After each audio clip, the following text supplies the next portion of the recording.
Bear Brothers, the Vireon Saga. Part 14, A Generous Gift, Aftermath. The Astartes chapter that had destroyed the Orc fleet and come to the Vireon's aid were known as the Narcistine. They had been tracking the Gloomskull fleet as it travelled to Vireo. When they arrived, they picked up the signature of the Vega Marine cruiser. They were about to hail them, anticipating a collaborated action against the Orc fleet, when the Vega Marines began bombarding the planet's surface. When they left the system without so much as threatening the Xenos ships, the Narcistine had become suspicious. They were masters of stealth, and had fortunately kept themselves in their inconspicuous positioning after pursuing the Gloomskulls. After destroying the undermanned Orc fleet, the Narcistine had come down to the surface to discover what the Vega Marines had been up to. They had not expected to find survivors, let alone a company of the famed Space Wolf Legion. In spite of his initial reservations, the Wolf Lord quickly bonded with these glittering brother Astartes. They had finally been liberated from their century of isolation. They owed much and more to the Narcistine, who, for their part, seemed more than pleased to be of service. Over the next few weeks, the Narcistine executed an evacuation of the Space Wolves and Vireon civilians, generously offering to transport all the surviving Great Company tanks and armor and anything else the Space Wolves could salvage, which was quite a lot.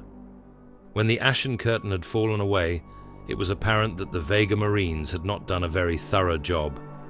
Contrary to the Vireon's fears, only a few hundred square kilometers of the planet had been bombed, and not uniformly at that.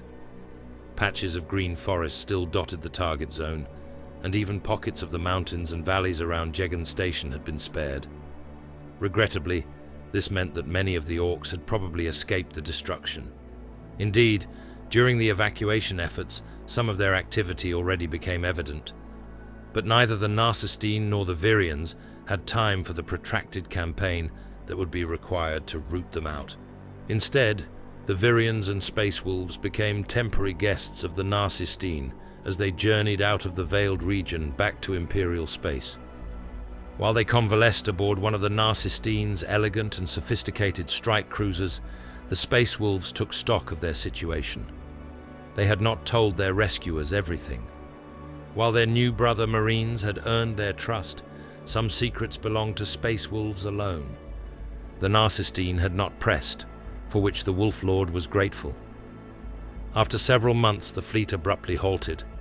They had not arrived at any destination, just in an empty region between systems. Without explanation, the Narcistine chapter master met with the Wolf Lord and announced they would be gifting the Space Wolves with a Vanguard cruiser.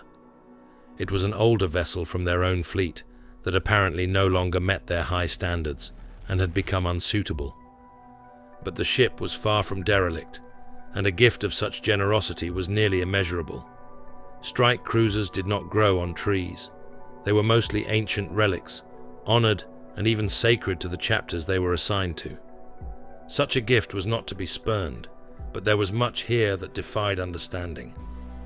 When the Vireons, Space Wolves, and all their assets had been transferred to the Vanguard cruiser, the Narcistine cordially made their farewells and took their leave.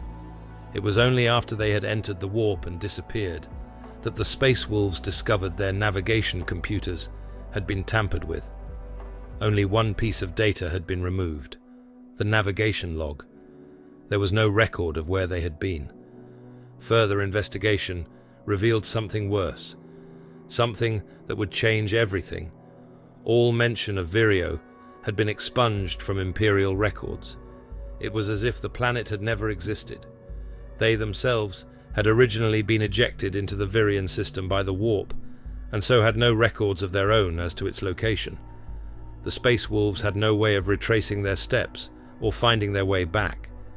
All that had made the long ordeal worth it, the very purpose of the Great Hunt, had been lost to them.